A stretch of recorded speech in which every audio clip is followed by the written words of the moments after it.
Hello guys, আসসালামু আলাইকুম। তোমরা সকলে কেমন আছো? আশা করছি তোমরা সকলে অনেক ভালো আছো, সুস্থ আছো। আলহামদুলিল্লাহ আমি অনেক ভালো আছি, সুস্থ আছি। তো আজকে আমি আবার কিন্তু নতুন একটা ব্লগ নিয়ে চলে আসলাম। তো আজ হচ্ছে সানডে। তো সানডেতে বলতে গেলে আমার কেমন দিন চলে, কেমন কি দিনটা কাটে আমার, তো চলো দেখতে থাকো। আশা করছি তোমাদের কিন্তু অনেক ভালো লাগবে। তো হ্যাঁ, আমার ভিডিওর মধ্যে যদি কোনো অংশ তোমাদের ভালো লেগে থাকে তাহলে অবশ্যই কিন্তু একটা লাইক, কমেন্টস আর কিন্তু সাবস্ক্রাইব করে দেবে। তো চলো আমার ভিডিওটা তোমরা কিন্তু কন্টিনিউ দেখতে থাকো। আজ হলো সানডে। সানডে মানে হচ্ছে অনেক খাওয়া দাওয়া অ্যান্ড ঘোরা। তো আহানির পাপা কিন্তু সানডেতে মানে বাজারঘাট করে রেখে সেই সকাল 7টার সময় উঠে বাজার করে রেখে ও কিন্তু কাজে চলে গেছে। তো তারপরে আমি এখানে ডাল বসিয়েছি আর চিকেন কষাটা আর কি করবো। তো চিকেনটা আমি খুব সুন্দরভাবে কিন্তু ধুয়ে নিয়েছি, আর এদিকে আমার ডালটাও কিন্তু অলমোস্ট হয়ে গেছে, ভাতটাও হয়ে গেছিলো। আর এই যে মুরগির দুটো ঠ্যাং এনেছিল, তো এই দুটো আর কি পরিষ্কার করে নিলাম। আর এখানে ধনিয়া পাতাগুলো খুব সুন্দরভাবে কিন্তু কুচি করে নিয়েছি। সানডে মানেই বলতে গেলে মেয়েদের অনেক কাজ, তার ফাঁকেও কিন্তু একটু ঘোরা, এটাই অনেক শান্তি, তাই না? যতই কাজ থাকুক না কেন, দিন শেষে যদি একটু ঘোরা হয় তাহলে কিন্তু মেয়েদের মনটা কিন্তু অনেক হালকা হয়। সো অনেক ও কাজের মধ্যেও তো কাজ করে বিকালবেলা কাজ করে এসে আমাকে নিয়ে একটু বাইরেও বার হয়। ও জানি যেহেতু সারা সপ্তাহটা আমি কিন্তু রুমেই কাটিয়ে দিই, তো বোরিং লাগে।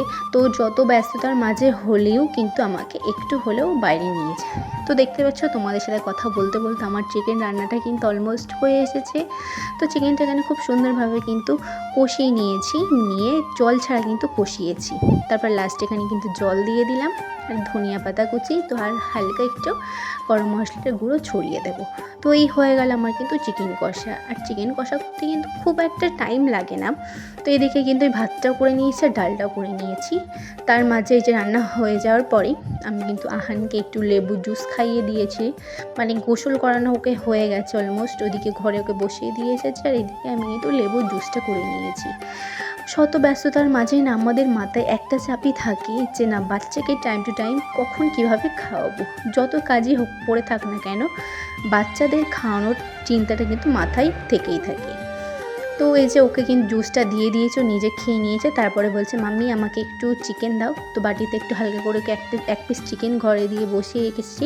আর এখানে কিন্তু আমার কিছু জামা কাপড় পরিষ্কার করা ছিল, তো এখানে কিন্তু আমি সেগুলো করেই নিচ্ছি।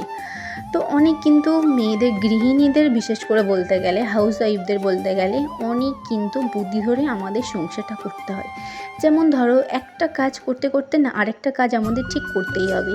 আর বিশেষ করে যাদের বাড়িতে বাচ্চা আছে, বুঝতেই তো পারছো কতটা ঘর অপরিষ্কার হয়। আর ঘর অপরিষ্কার করে রাখতে আমার একদমই কিন্তু ভালো লাগে না। সো তার জন্য আমি কিন্তু আমার মানে বেসিক্যালি বলতে গেলে কার কী প্রবলেম হয় আমি জানি না, বাট আমার কিন্তু ঘর নোংরা থাকলে একদমই ভালো লাগে না। তো কিছু জামা কাপড় পরিষ্কার করে সেগুলো মেলে দিয়ে এসেছি। আর বাইরে দেখি আজ একটু সকালে রোদ বেরিয়েছিল, তারপর বিকাল থেকে যাকে তাই মানে বৃষ্টি, কেরালাতে খুবই বৃষ্টি হচ্ছে। তো তারপরে এই যে দেখতে পাচ্ছ, এখানে আমি কিন্তু গোসল করে চলে এসেছি, একটু হালকা করে ময়শ্চারাইজার আর কিন্তু চুলটা খুব সুন্দরভাবে কিন্তু আঁচড়ে নিলাম। তারপরে যে রুমে এসে কিন্তু আমি আহানকে ভাত খাইয়ে দিয়েছি, যেহেতু 12:30 বেজে গেছে, অনেকটা লেট হয়ে যাচ্ছে। তো ভাত খাইয়ে দিয়ে ঘুম থেকে উঠে আমরাও খেয়ে নিয়েছিলাম আহানের পাপা চলে আসার পরে। তো ও খেয়ে কিন্তু আবার কাজে চলে গেছিলো। তো ঘুম থেকে উঠে কিন্তু আহানের পাপা কাছ থেকে চলে এসেছিলো, ও গোসল করে আমাদেরকে নিয়ে একটু বাইরে বার হলো। তো এটাই শান্তি লাগে, জানো তো, মানে হাজব্যান্ডরা যদি একটু ওয়াইফদের মনের পরিস্থিতিটা বোঝে, এটাই অনেক শান্তি লাগে। যেহেতু আমরা সারাটা সপ্তাহ রুমের মধ্যেই থাকি, তো সানডেতে একটু বার না হলে মনটা ফ্রি হয় না। তো তারপরে এই যে দেখতেই পাচ্ছ, আমরা হাঁটতে হাঁটতে দুজনে একটু বাজারের দিকে গেলাম। তারপরে এই যে বাসে করে ডাইরেক্ট এখানে চলে আসলাম। এটা আর মলে আর কি, একটা বড় একটা মল। তো এখানে এসে কিছু আমাদের কেনাকাটার করার ছিল আর কি। আহানির ড্রাই ফ্রুটস, আমাদের কিছু চা পানি খাওয়ার আর কি কিছু কেনাকাটা করার ছিল, তো সেগুলো এখানে বিস্কুট নিলাম। তারপর আহানির জন্য কিন্তু খেজুরি নিলাম, ছোলা নিলাম, মানে যা যা আর কি যাবতীয় লাগে। তো আমার এখান থেকে লিপ বাম নিলাম, একটা ক্লিপ নিলাম, একটা গার্ডার নিলাম, একটা মেহেন্দি নিলাম। তো সো মেয়েরা কিন্তু স্টেশনারি দেখলেই মন, মানে ঘরে যতটা স্টেশনারি থাকুক না কেন, বাইরে গেলে কিন্তু ঠিক কিনতে হবে যে কোনো একটা।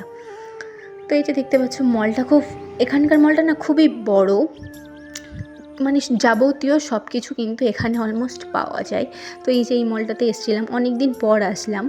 তো এখানে কিন্তু আমরা সচরাচর আসি না, যেহেতু আমাদের বাড়ি থেকে একটু দূর, মানে 15-20 মিনিটের মতো হবে, তো সেহেতু আমরা কিন্তু খুব একটা আসি না। তো আজ মন চাইলো চলে আসলাম। আর এই মলটাতে না অনেক স্মৃতি জড়িয়ে আছে। যবে ফার্স্ট আমি কিন্তু কেরালাতে এসেছিলাম, এই যে এই মলের আশেপাশে কিন্তু আহানের পাপা কাজ করতো, আর এখানে আমি ডেইলি কিন্তু খাবার কিনতে আসতাম। তো এখানকার যে স্টাফ বলতে গেলে, মানে মলের যেগুলো মহিলা আর কি কাজ করে, তো তারা কিন্তু আমাকে দেখে চিনতে পেরে গেছে, আর খুবই কিন্তু আমার সাথে একটু কথা বলছিল, আহানের সাথেও কথা বলছিল। আহান অনেক বড় হয়ে গেছিলো, এইসব আর কি বলছিল। তারপরে এই যে আমরা কিন্তু একটু রেস্টুরেন্টে খাওয়া দাওয়া করে চলে আসলাম, আর এতটা ভিড়, আর আমার ফোনটাও কিন্তু সুইচ অফ হয়ে গেছিলো, যার জন্য আমি আর কোনো ভিডিও ক্লিপস নিতে পারিনি। কেননা এখানে বৃষ্টি হচ্ছে, কারেন্ট বারবার চলে যাচ্ছে, আমি কিন্তু ফোন একদমই কিন্তু চার্জ দিতে পারছি না। তো এই যে এখানে বাড়ি এসে আমি তাড়াহুড়ো করে ফ্রেশ হয়ে নিয়ে বিস্কিট, তারপরে ছোলা আর খেজুর, এগুলো কিন্তু খুব সুন্দরভাবে আমি কিন্তু এগুলো খুব সুন্দরভাবে কিন্তু স্টোর করে রেখে দিয়েছি। তারপরে এই যে মানে দুপুরে আর কি খাবার দাবারগুলো সব উঠে গেছিলো, তো রাত্রেবেলা আবার কিন্তু আমাকে এসে রান্না করতে হয়েছে। আজ করবো গরুর মাংস দিয়ে কিন্তু কুমড়ো রান্না, খুব কষা কষা করেই কিন্তু করব। আর আমরা না ঝোল ঝোল খুব একটা খেতে পছন্দ করি না, কষা কষা করে করব। মেয়েদের লাইফ বুঝতে পারছো, যত খাওয়া তত খাটনি। তো হ্যাঁ, আহানের পাপা কিন্তু আমাকে একটু অনেকটাই সাহায্য করে কি বলতে গেলে, ও সব কিছু কিন্তু কাটাকুটি করে দিয়েছে, আর আমি কিন্তু এখানে জাস্ট রান্না করছিলাম। তো আমার ভিডিওটা যদি তোমাদের এতটুকু ভালো লেগে থাকে কোনো অংশ, তাহলে প্লিজ একটা লাইক করে দেবে। তোমাদের একটা লাইকে আমাকে কিন্তু অনেক দূর পৌঁছাতে সাহায্য করবে। তো চলো টাটা, বাই বাই, আল্লাহ হাফিজ।